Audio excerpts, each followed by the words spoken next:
In part one, we talked about something that really shouldn't be happening. The United States, supposedly the most powerful military industrial nation on earth, is running low on some of the very weapons we need if we got ourselves into a major conflict, a major war. The missiles, interceptors, and artillery. And at the same time, the factories that are supposed to be to replace the stuff ain't keeping up. Old equipment and factories, an aging workforce, suppliers disappearing, production lines that take years to expand. And that left us with a question. Was all this just bad planning? Was it accidental? Or was some of it done on purpose? Then in part two, we learned something, started looking at what could be replacing parts of that old system. Cheap disposable munitions, drones, portable manufacturing, 3D printing, scalable electronics, electronic warfare, directed energy weapons, and artificial intelligence. And we asked another question. If we're already developing a completely different way of fighting wars, why will we spend trillions rebuilding the exact same military industrial system we had before? Now, I want you to take a look at something else that's happening at the same exact time. Look at all these data centers being built. They are being built all over the United States, and everybody keeps telling us basically the same thing. It's for AI. Artificial intelligence needs more computing power, more servers, more chips, more cooling, and more electricity. And that's true. But here's what I've been thinking about. What exactly makes a data center? Think about it. Is it the building? Is it the computers?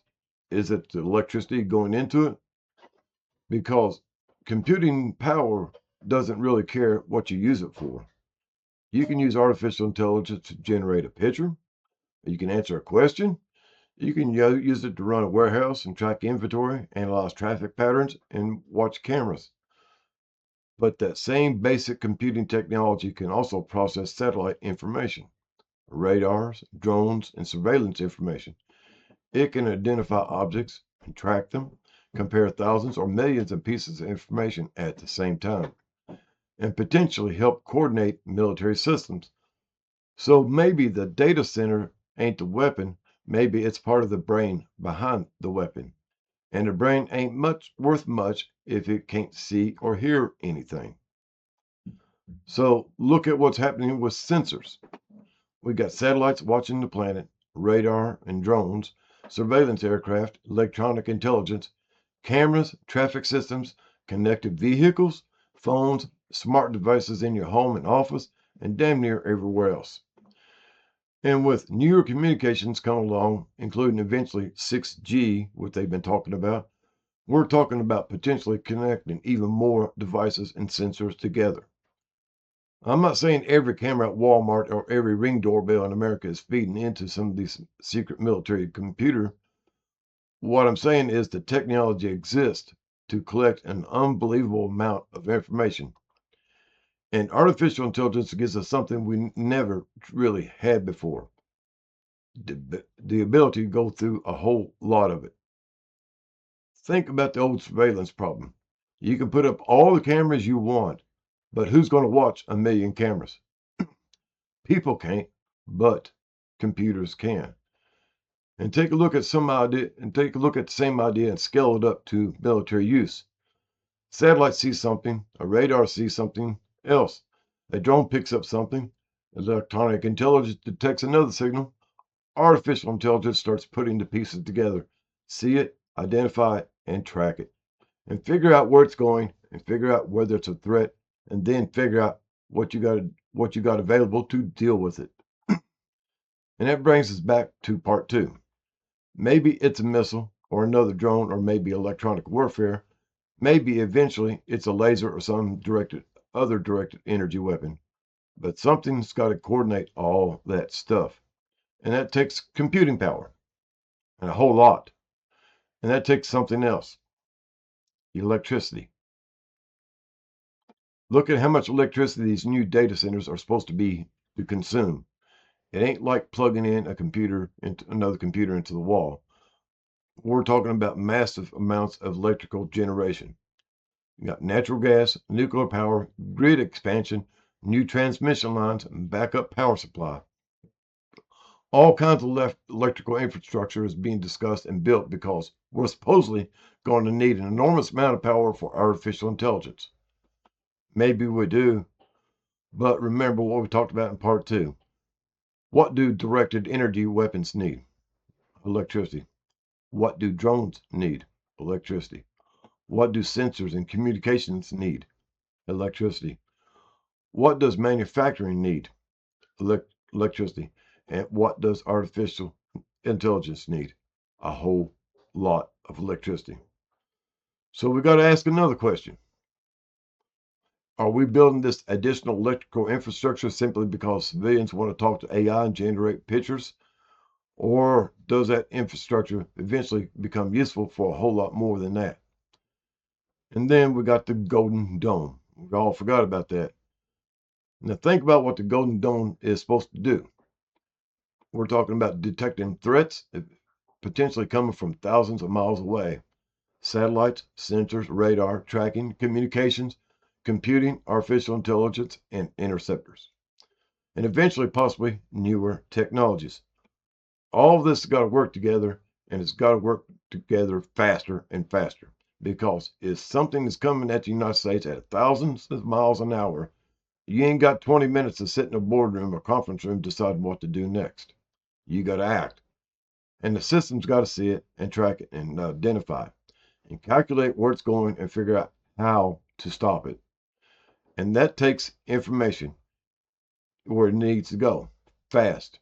Now, put all the pieces together, you've got a massive computing capability being built. Now, and we've got artificial intelligence developing faster than anybody can keep track of. We've got more sensors, more satellites, more communications. We're developing cheap disposable drones, developing cheap electronic warfare, and developing directed energy weapons.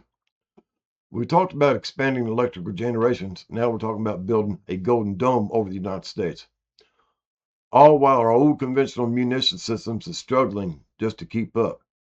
Is that a coincidence? Maybe. Normal technology progress might be, but remember where this series started. What if the shortage was the point? Or maybe I should say it a little differently. What if nobody deliberately decided to run America out of missiles? What if they simply stopped putting the money and resources into rebuilding yesterday's tired old system because they already knew where tomorrow's technology was headed? And that's the little different. And maybe that's exactly what happened. You let the old equipment wear out and get older and just stop using it, and you don't develop it or replace a new factory. You don't refurbish with the new, reconnect with the old suppliers, and new workers retire, and production capacity declines. And sooner or later, the old system reaches a crisis.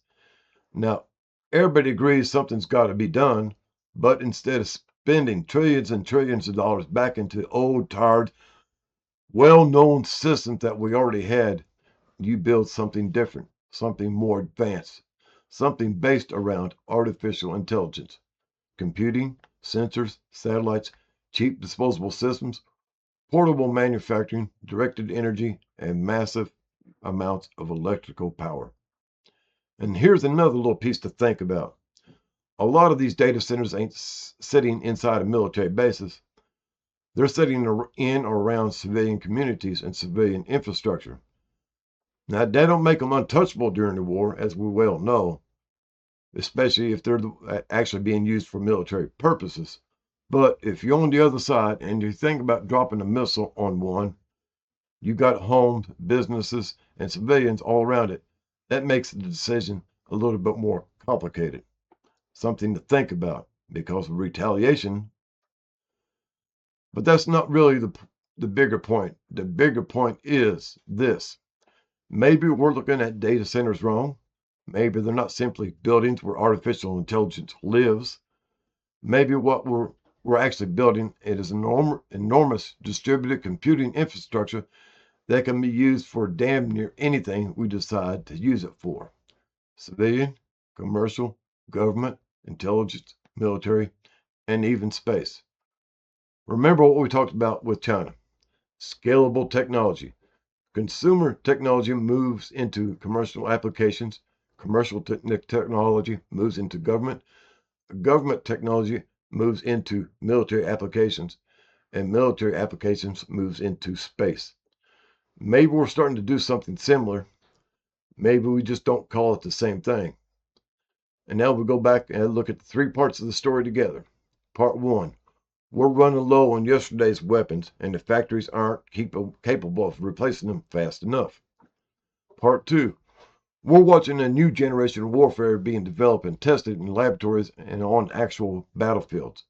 Cheap drones, electrical warfare, portable manufacturing, directed energy weapons, and artificial intelligence. And now, part three. We're building the computing capacity, we're building the electrical capacity, we're building the sensors, and we're building the communications and the satellites. And we're talking about trying a whole lot of this together under systems like the Golden Dome. So maybe America's munitions crisis ain't simply a story about America running out of missiles. Maybe we're watching the end of one military industrial age and the beginning of another one. Was the old system deliberately allowed to deteriorate so we would eventually be forced into a new one? I don't know, but there's always a maybe. But when you put all the pieces together, you can sure see why I would ask the question. Because maybe we ain't watching America's military-based industrial system collapse. Maybe we're watching it change. And maybe the shortage of yesterday's weapons was exactly what was needed to force us into building tomorrow's. Y'all have a groovy day. Later, taters.